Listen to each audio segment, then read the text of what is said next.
咁佢好出名食呢個葡撻嘅雞蛋仔。而家時間係5:50啦，佢哋已經收緊嘢啦，準備閂門。我想講咧，第一碗咧佢係 hidden menu 嚟嘅。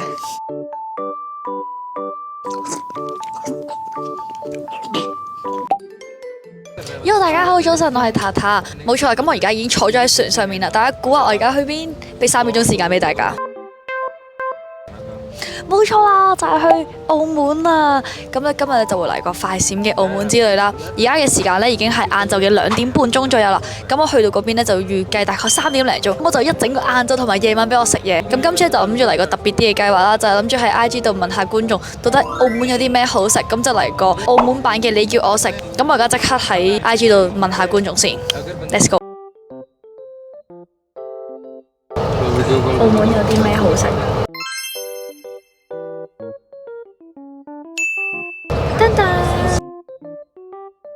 冇錯啦，咁啱啱就已經 post 咗呢個 story 啦，咁就等大家出招啦。咁我而家就坐船去澳門啦，希望喺呢個船程咧就已經有一堆觀眾幫我 plan 好晒，知食啲咩啦，期待。Hello， 大家冇錯啦，我哋啱啱就係落完船啦，之後而家就上咗一架去新葡京嘅巴士。所以講呢個 IG 咧已經有好多人留言啦，有好多好嘢食啦。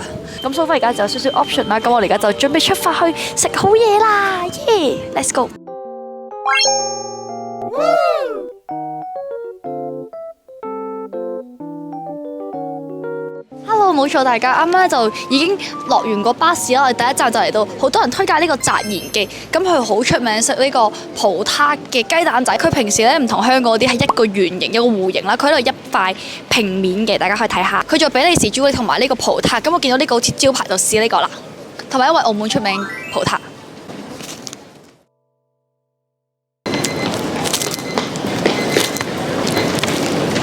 我想講呢個雞蛋仔中間呢，係真係有啲葡撻蛋撻嘅液喺中間，大家可以望下，幾好食喎呢個。佢售價就係41蚊，大家就當1:1咁樣啦。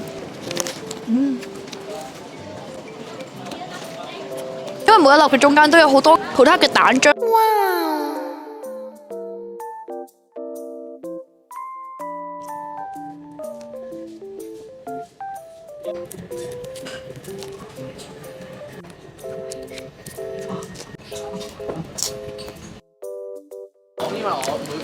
好食呢個呢，我會俾7.5分out of 10分，不錯。果然大家冇推介錯，不錯不錯不錯。我哋 let's go 下一站。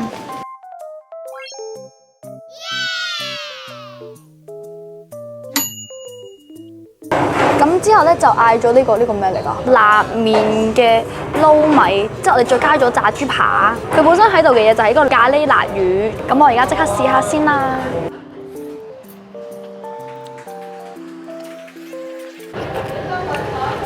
哇！我覺得呢間俾我感覺係幾好食咯，即係比我想象中係好食好多咯。我本身以為係啲好 normal 嘅味道啦，點知原來佢都不錯喎。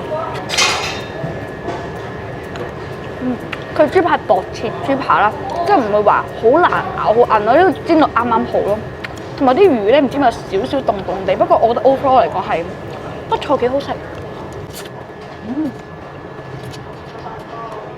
大家有留意開我上一集澳門嘅美食之旅咧，我係有食到金利雞米啦。我覺得咧呢間係好食過金利雞米咯。即係雖然咧呢個個汁咧係冇咁多啦，嗰邊係多啲汁啦。不過你話味道就覺得呢間好食過金利雞米咯。正常味道啦呢杯酒。呢間好似少人推介啲，不過咧有觀眾叫到我哋食咧，咁我就去試下。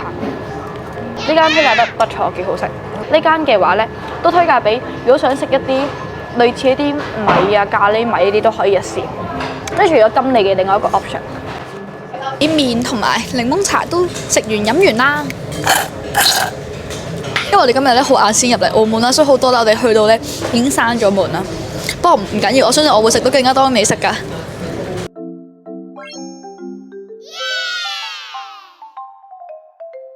Hello， 大家冇錯啦，我哋而家就翻咗嚟酒店啦。咁咧，我哋啱啱就已經去咗呢一間美居廣場甜品糖水鋪呢間度買咗少少糖水翻嚟酒店啦，就係呢一間。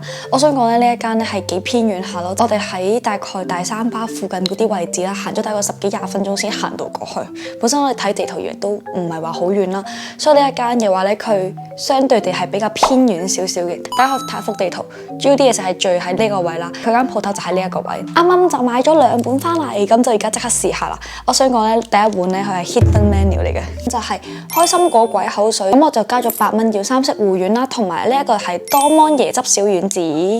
total 2碗。有少少題外話啦，我覺得呢間鋪頭咧，佢除咗係有啲偏遠之外咧，另外一個弊缺就係佢冇糖食咯，所以我哋一定要打包之後拎走咯。佢開心果鬼口水咧，就係開心果加麻薯，即係大家我平時已經好中意食開心果啦，佢仲要加埋麻薯，大家可以望下，哇啲拉絲。咁咧呢碗嗌咗凍嘅。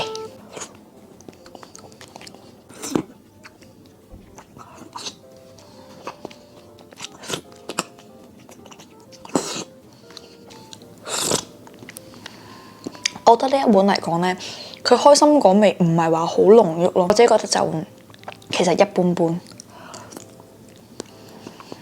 如果大家係專程去咗為咗打卡去呢個開心果壺嘅，我就覺得會有啲失望咯，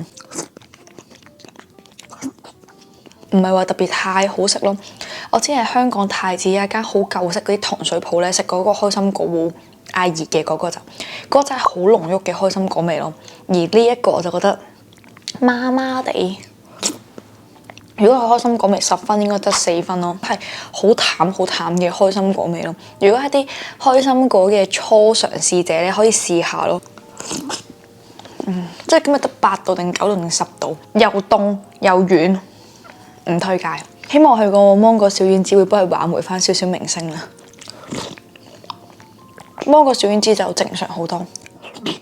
啲芒果都幾大粒，係厚切嘅芒果咯，大家可以望下。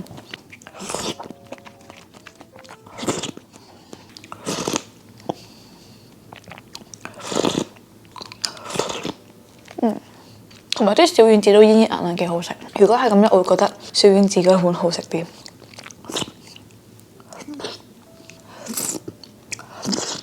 本身我對呢碗開心果鬼口水係有超級大期望啦，點知